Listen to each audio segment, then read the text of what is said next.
Jordan or Jacob with offering earlier. Okay, good. That works. He talks about God working in strange ways. And about 3 months ago, we had just started our Revelation Bible study. And right before that, Jordan had done the last youth service. And as I'm sitting back there next to Judith, I said, I wonder if they'd let me do that. And that was as far as it went. I didn't say anything to anybody. I didn't do anything. I didn't give it a second thought. And 2 weeks later, we're sitting there talking about the first few churches of the Revelation chapter 2. And Joe Palma is sitting next to me, and he says, "Are you sitting down?" "Yeah, I'm sitting right next to you." He goes, "Okay. Do you want to bring the word for the next youth service?" And 3 days later, I got over the initial shock, and I was sitting in a leadership meeting, and I said, "You know what? I accept." So, thank you, Jordan, for giving me that first thought, and I want to say thank you to Brother Freddie for the second thought of, "Hey, buddy should do the next one." So, just a quick thank you to the praise team again. Thank you to Brother Freddie. Thank you to all my friends and my family who were able to make it today, because I've got friends from every side of my life here today, between work and the people that I've known 10 years being at this church. Of course, my family's here today. Thank you very much. So anyway, just a little thing real quick. Let's go ahead and pray and we'll get started.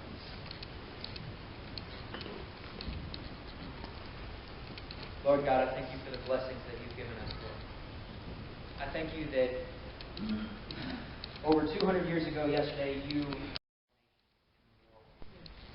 I thank you, Lord, that you have given us the opportunity to be here, that there is nothing standing in our way today, Lord.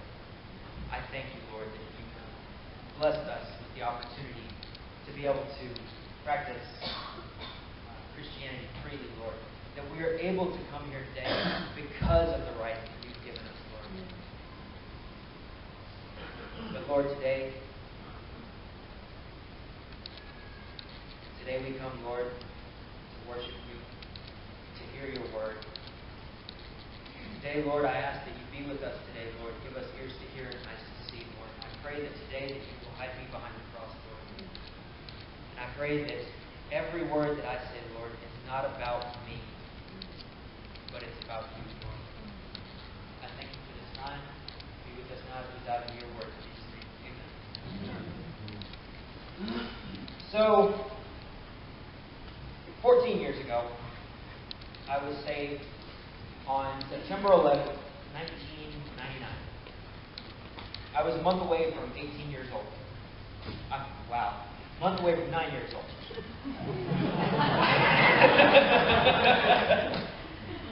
And when you're 9 years old, you have a really boring testimony. I had problem with multiplying 2 digits by 2 digits. Yeah, and then the Lord freed me. But, so for 10 years, actually, no, I'm sorry. So we got saved in 99, and after that, life was simple. Then 10 years ago, we decided to move me into private school where I learned more things than you can ever imagine. And also 10 years ago in September, I moved here. And initially it was a blessing. And then I had things that really got in my way, which turned me into the most angry, bitter little 13, 14, 15, 16, 17, 18-year-old you've ever met in your life. So, and just to give you an idea, for those of you who have been here for 10 years, you remember Judas, Satan, Judas, Satan, Judas, Satan, Judas. Okay. So, and some people think I wasn't playing. But, so anyway, years goes by, I was very angry, very bitter. And then college hit. And I said, finally, some people that I can relate to, people my age, which, as it turns out, I went to community college, and they're all over 40. But I will say that during that time, I did a lot of things that I wasn't proud of. And it wasn't until 5 months ago that a buddy called me and said, hey, Doug, I want to go out. I want to do the VIP thing tonight. What do you say? And I said, well, I had started the Bible study already, and Brother Joe had asked me to be assistant director of college and career. And I said, no, man, I'm not okay with it. And then he gives me those 4 words, I've got you covered.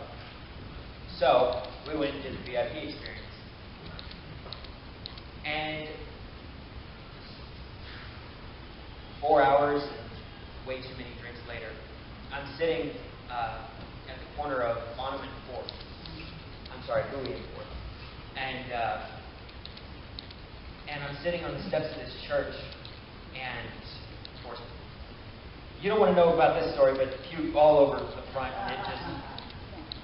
And as I'm sitting there waiting for my cab ride, I hear this voice, and there's no one else around me. And this voice says, how dare you? The church gave you a leadership position, and you choose to continue to behave this way. How dare you? So I went home, woke up the next morning, hungover, really hungover.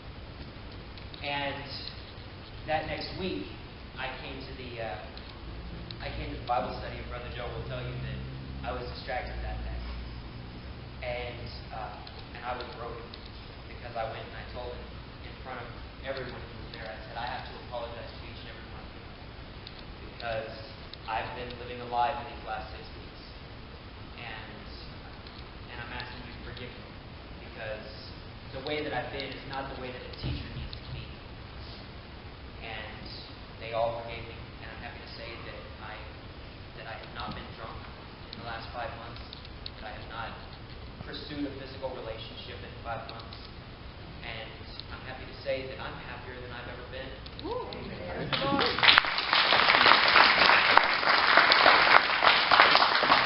But enough of my mushy stuff. I have to ask you all a question today, and as you all know that I've become very deep into physical fitness. So my first question is, how many of you need to get physically fit today? I don't want you to raise your hands. I know I'll get a lot of angry people. But my question is, did you used to be fit? Are you fit now and you just want to get a little better? Or did you just get old and not care anymore? 2 years ago, I started working out. And I realized initially it was just to be motivation for my grandpa because he started going to the YMCA. Then I realized that I liked it. Then I found a mud run. And I decided to go and get dirty and run through the mud and do obstacles and things. That led to obstacle course racing, which is where I go and I do my Spartan races all over Texas.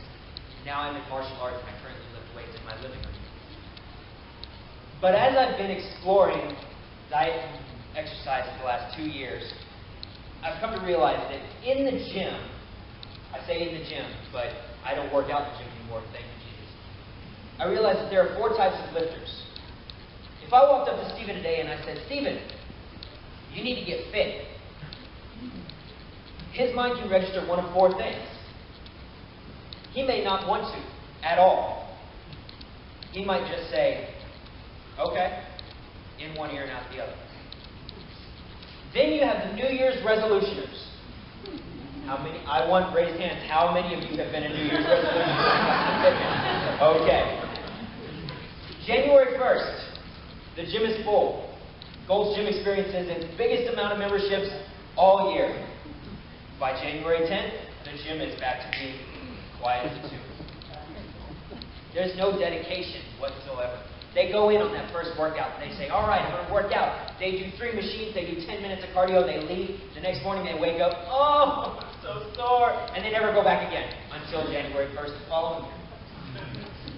Then you have number 3, the no-contract gym people. The Planet Fitness people. The people that go in for a month, they don't change their diet, they just change their exercise. They go in for a month, they don't see any results. Their friends and family start going, dude, you've been at Planet Fitness now for what, a month, and have you lost anything? They get discouraged, and then they say, you know what, I'm done. I'm going to cancel my membership. They had fun while it lasted, but there was not that desire to continue because it was so much discouragement. But then you have number 4, the lifetime lifters. Throughout everything, they keep going. They don't care amidst distractions, amidst that slice of pie at the 4th of July or 2 or 3 or 4. They continue to go on. They continue to press on. Their diet and exercise is all that matters to them. And despite distractions, it becomes a lifestyle. They may never be the next Arnold Schwarzenegger, but they still strive to a goal. For me, I used to be a New Year's resolutioner, but then I realized that I have to have a commitment. And that's when I started working out on a regular basis. And then I realized that testosterone is amazing, and I just didn't want to get down from that. But anyway, now it's become a lifestyle for me. But why do I bring this up? I'm sure you're thinking, yeah, finally, he's got a point. Okay, yes, I do have a point. So we have 4 categories. Does any of these 4 categories sound familiar yet? You'll turn to Mark 4, chapter 4, verse 1. I have New King James, but all we have is King James, so you might see a little bit of difference. It said, and again he began to teach by the sea, and a great multitude was gathered to him, so that he got into a boat and sat on it on the sea, and the whole multitude was on the land facing the sea. Then he taught them many things by parables. And of course, everyone knows the story of the sower. The man sows the seeds on 4 ground. He throws it by the wayside. The birds come up. They eat it immediately. He throws it on the stony ground. It uproots immediately. But because there's no depth in the soil, it scorches and dies immediately. Then he throws a little bit into the thorny ground. Well, while he throws it into the thorny ground, it may uproot because the soil is fine. But because the thorny ground is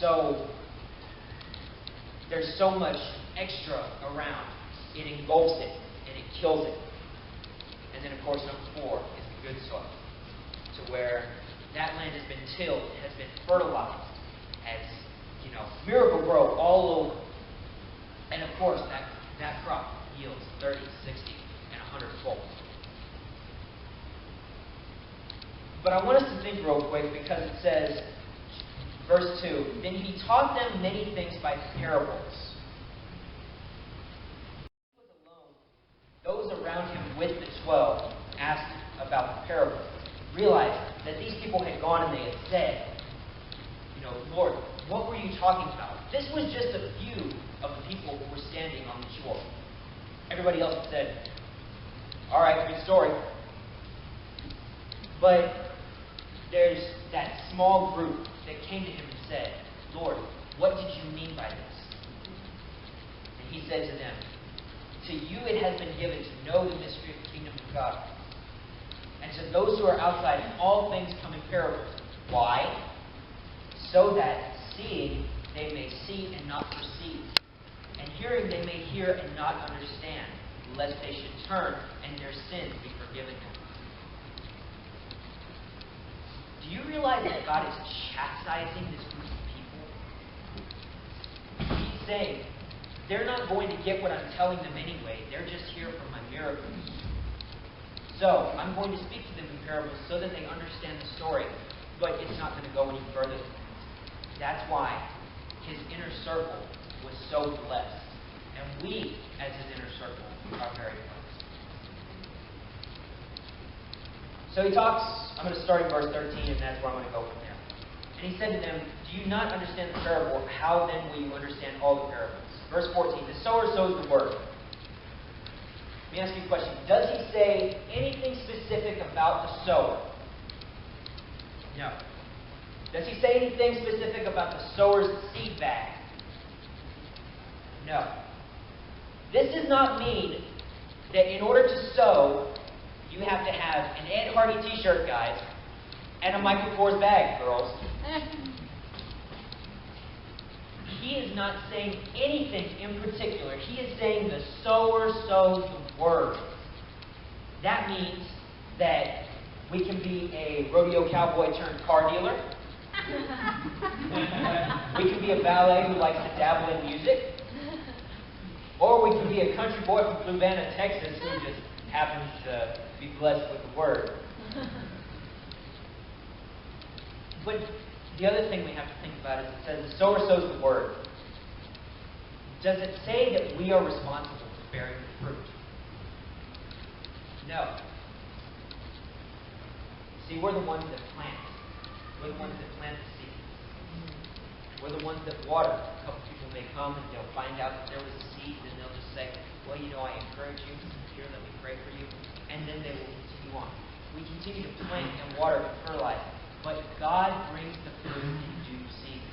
And I've had to learn this the hard way myself. So how do we plant the seeds? We have to speak the truth in love. Amen. And again, we have to love the sinner, but we can hate the sin. Amen. So let me ask you, Stephen, which sounds better? Hey, lose weight because you're fat. Real quick, Stephen, stand up so everybody else just knows that I'm not picking on you. So which sounds better? Hey, Stephen, lose weight because you're fat. Or, Stephen, obesity can predispose you to other medical conditions such as diabetes, high cholesterol, or high blood pressure. Neither one sounds good, but caring for someone and hoping for their best life possible is a lot better and more receptive than chastisement. Amen. That's why we have to come to the sinner in love. We have to say, you know what? I may not agree with what you're doing right now, but I still love you. And I'm still going to pray for you no matter what. Whether you listen to me today or whether you don't listen to me today, I'm going to continue to pray for each and every single one of you. Amen. So how do I compare this? Well, you have the sower. Nothing special, nothing flashy. He's just a tool of the Lord. The seed is the word. And I love certain biblical translations. They say that the seed of the same kind. It says that he sows the word, he sows the seed of the same kind.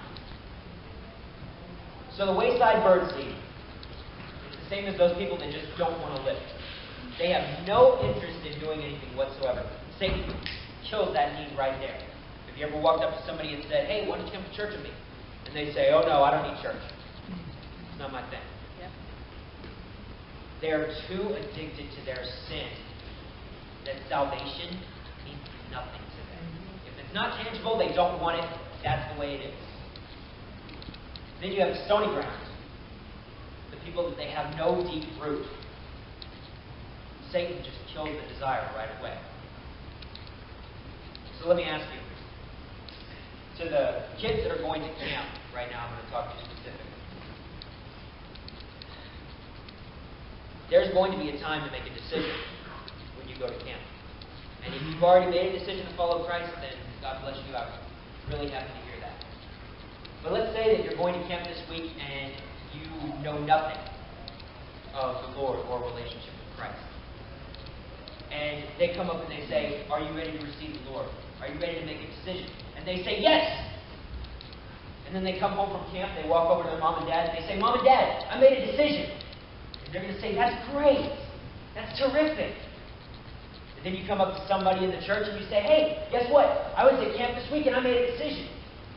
Has anybody ever gone and said, a decision for what? Try that on Sunday when they come back from camp. They're going to say, I made a decision. You're going to say, a decision for what? And they're going to say, I don't know, but I made a decision.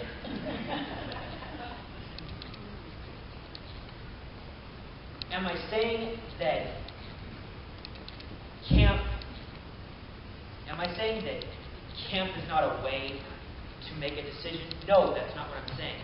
But I'm saying that I've been to quite a few Christian camps in my 23 years, and I've seen a couple where they'll go and they'll say, you know what, I made a decision. And then a week later I'll see them, and they've gone right back to where they were. No change whatsoever. They continue to dabble in the world. These are the cold Christians, the ones that Jesus left on the land, the ones that seeing they may see and not perceive, and hearing that they may hear and not understand.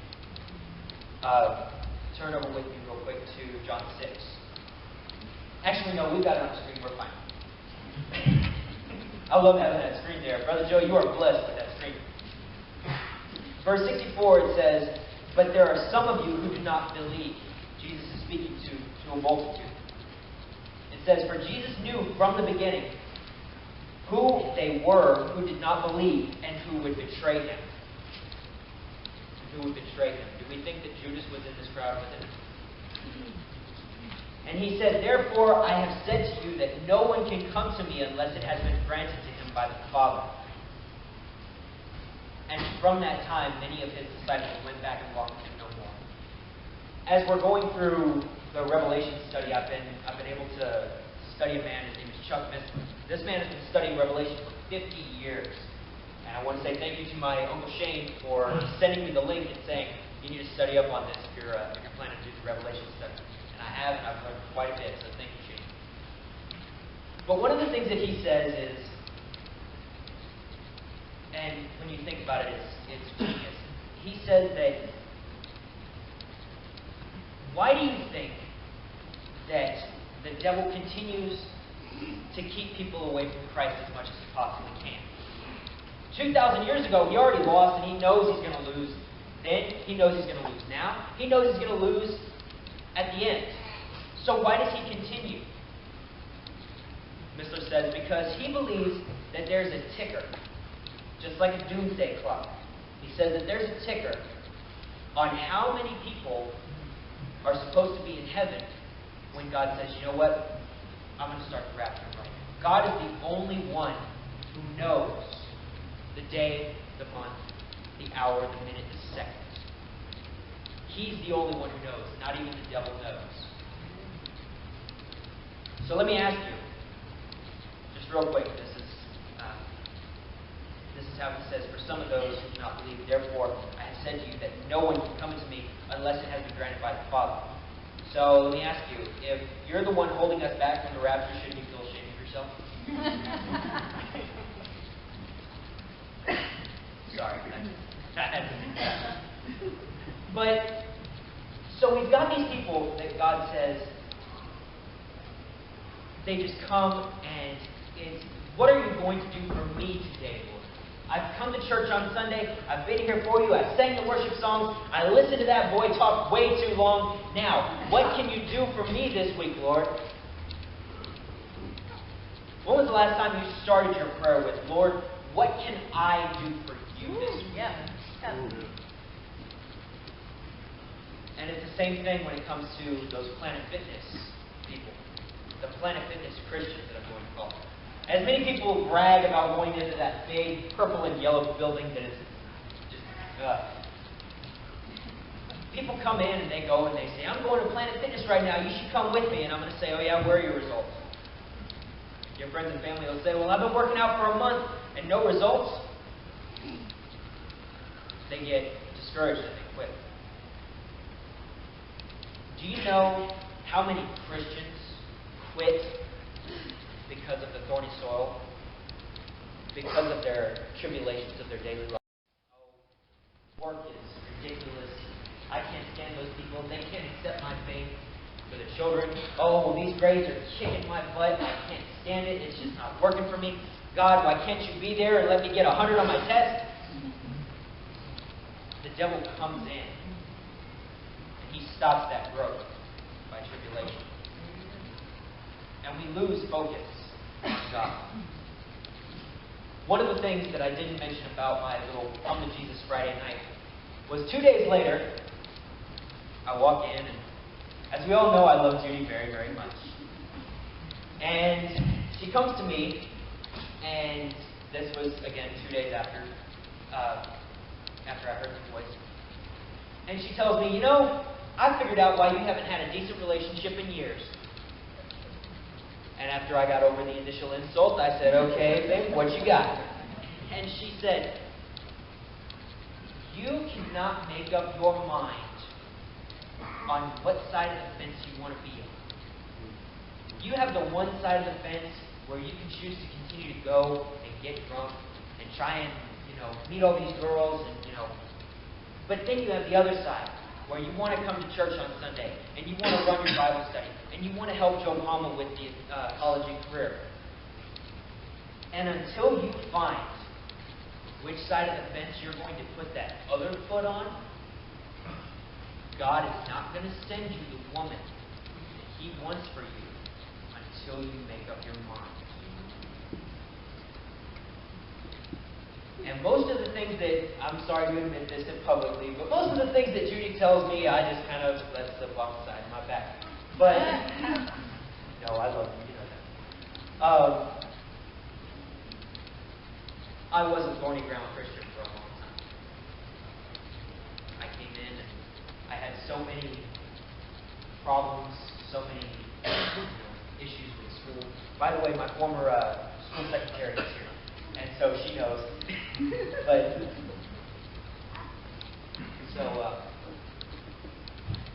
so we go and we have one foot on either side. Do you remember what God calls those people? Lukewarm. Revelation study, any one of you. What does God say He's going to do with the lukewarm Christians?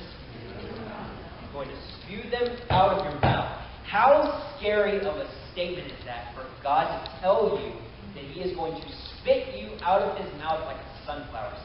Yeah. We've all faced tribulation. We've all faced trials.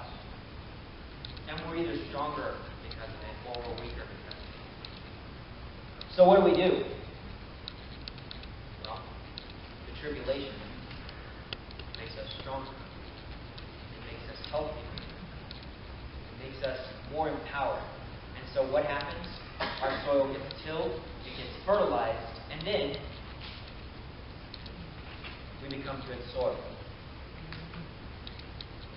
There's a weightlifter that I listen to on YouTube, and his name is Rich Piano. I won't bore you with all of his details, but suffice to say that this man has a brand that's called 5%ers.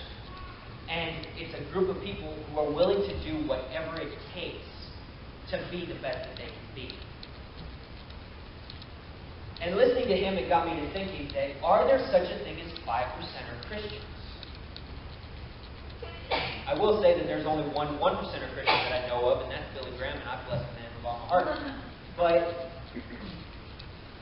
it got me thinking, are there those 5%er Christians? A study was done about 2 months ago. And 10 years ago, when I was in 6th grade, they had done this survey again. And it said that 93% of Americans consider themselves Christians.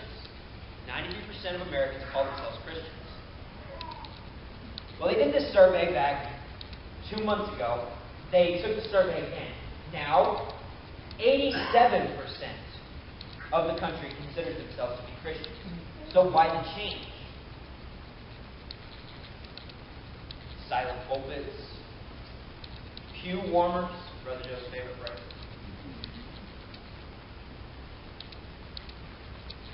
Five% of Christians is totally possible. But you may ask yourself, well, I can try and do whatever it takes when I'm doing in life, but how am I supposed to do whatever it takes when it comes to my relationship with Christ? It's very easy. Jesus gave us the instruction manual on how to be 5% of Christians. Peter was a 5%er, as we all know. Verse 67 of chapter 6, it says, Jesus said to the 12, will you also go away? That's a very interesting reverse invitation. Will you also go away? Why don't you just all leave? And of course, here comes Peter, and he says, Lord, to whom shall we go? You have the words of eternal life, and only you.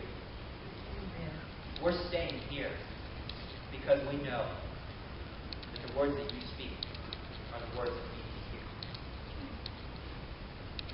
So how do I be my best? How do I be a 5%er Christian?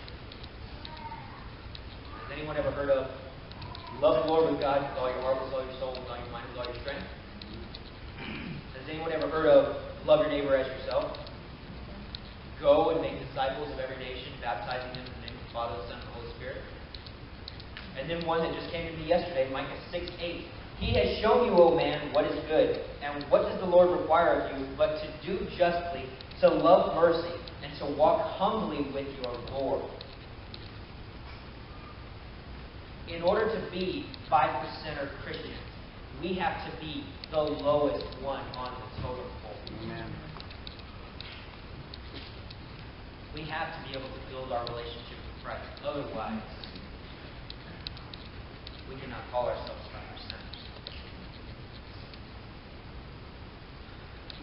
So in closing, are you a 5%er? Or are you a New Year's resolution? A couple people ask me, they come up when they find out I'm a Christian, they say, yeah, well, how do you know that God is real? And I'm going to say, I wouldn't be here if God wasn't real. And I'm not talking about creation. I'm talking about with the amount of anger and the amount of anxiety that I used to have back when I first got here the last 7 years or 3 years ago. I used to brag that my ego was the size of Texas. Some of you don't believe that that's still not the case.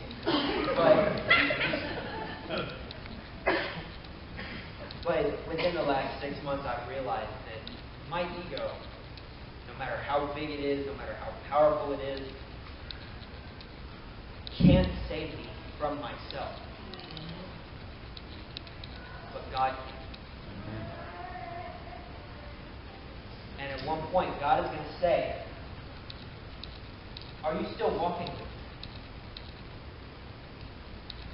Stephen, one more time, I'm going to ask you to come up here real quick. And I mean to come up real fast.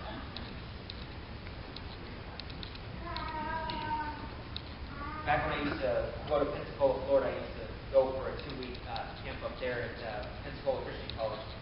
And there was one of the guys who would come and he would bring the message for all 2 weeks. And nothing that he ever said really stuck with me except for this one thing. When you start out as a Christian, God is walking this close to you. And He'll come and He'll speak to you as if you are just as close to Him. But eventually, so let's say that me and Stephen are walking and I say, watch out for that. Watch out, you're going to trip right there. Stay close over here. That's a temptation for you, you know that. Jesus is going to continue to walk with you this close. But think about if it falls on deaf ears and the Lord starts to say, hey, watch that temptation. But you go that way anyway. And then you see another temptation, the Lord says, hey, don't go that way. But you continue to go that way. And then He continues to follow His tribulation. He continues to follow that temptation until eventually, all the way down. Sorry. Until eventually, He's this far away from me. And He can't hear me. Because we've grown so far apart. So now, there's no words. He can't hear anything I'm saying to Him now because He's that far away. We've grown so far apart that He can't hear the Spirit anymore. Thank you, Stephen. You can have a seat. Go sit down.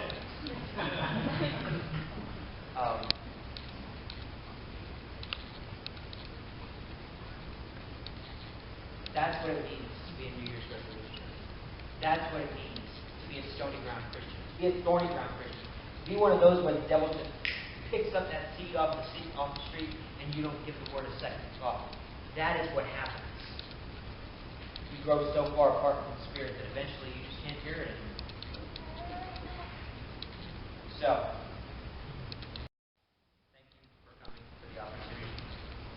Thank you, Lord, for this blessing that you allowed me. But as we bring the praise team back up, we're going to have some elders here in the front in case anybody needs to pray. But I want to say that as you leave here, I want you to think about that concept of 5%. 95% of the people in the world are not willing to do whatever it takes to accomplish their goals. So are you a 95 or are you a 5? Are you an 85% or are you one of the 15% that claim, oh, I don't need church anymore. Oh, well, all these old people continue to press religion on me and so I'm just not interested in it. I'm not going to go there. So that's my question today. Is, are you willing to become a 5%er? Or are you going to stay in New Year's resolution? Heavenly Father, I thank you for this time that we've been able to spend together. And I thank you for the blessings that you have given us today, Lord. I thank you that as we sit here, Lord, and we think about our lives, I want to say thank you, Lord, that you do not allow me to be a New Year's resolutioner anymore, Lord. You do not allow me to be a no-contract Christian. That you have said, I want you full-time. I want you to be a lifetime lifter for me. I want to say thank you, Lord. And I want to say that as we depart from here, Lord, I want to ask that